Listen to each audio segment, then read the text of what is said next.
love Prague. I was there in 1990 and 1991 after the wall came down. My wife has a family connection to the Masaryks.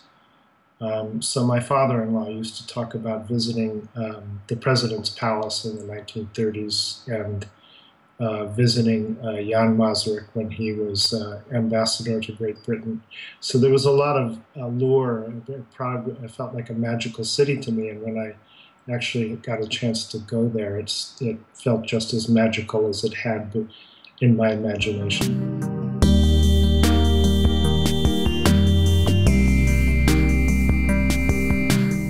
I think it's especially useful for people to get together to talk about ideas that are not necessarily in currency during the ordinary workday. And a symposium like this gives people a chance to talk about the things they think about but don't feel that they can talk about all the time, and also to make friends and to have people to talk to give a call from time to time in the course of work.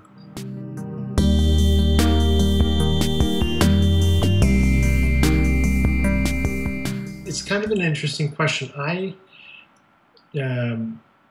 Since I stepped down from running the marketing department, almost everything I do is organized into a project. So right now I'm teaching philosophy classes at Patagonia, and I have 3 different writing projects, and I'm working with business students at Yale. And it's very satisfying to me because projects have beginnings, middles, and ends, and as opposed to the transactional work that takes up most of our day.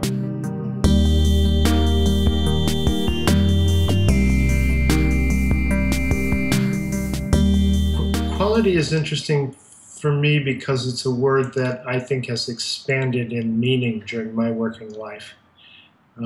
Since I've worked primarily for Patagonia, and Patagonia has always made high-quality products, the word was important to us from the beginning. But over the years, it has really come to also encompass social and environmental responsibility. There's no modern definition of quality that does not include those concerns, and not just concerns, but actually actively working for social and environmental improvement at the same time that you're working to improve your products.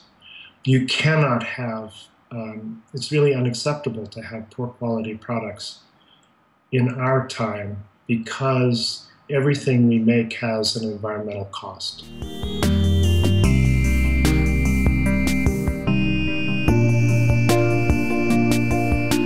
And I was looking back on some things that we had been thinking about over the past couple of years, and across a note that I haven't thought about for a while. And that is that whenever you have a situation of extreme imbalance in society, which is what we have now, eventually, well, almost always when you have a situation of extreme imbalance, at some point, it strikes large numbers of people very convincingly as absurd. And people, when they see something that is absurd, either get cynical or they mobilize to do something about it. And I think that's important for all of us who are engaged in business right now, is to look for what the absurdities are.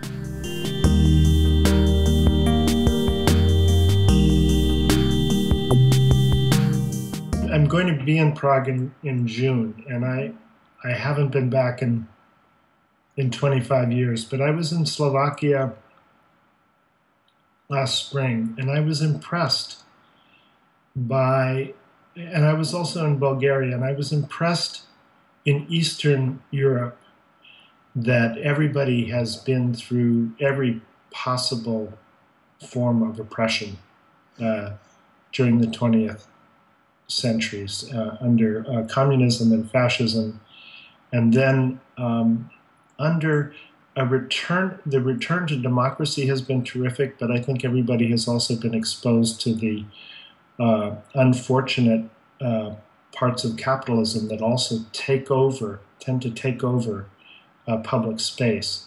So what I'm encouraged by is I think that actually people who have been in your situation are actually smarter about what the possibilities are for a kind of fuller democracy and less enchanted, less falsely enchanted by the kind of commercial culture that still holds sway in the former Western Europe and in the United States.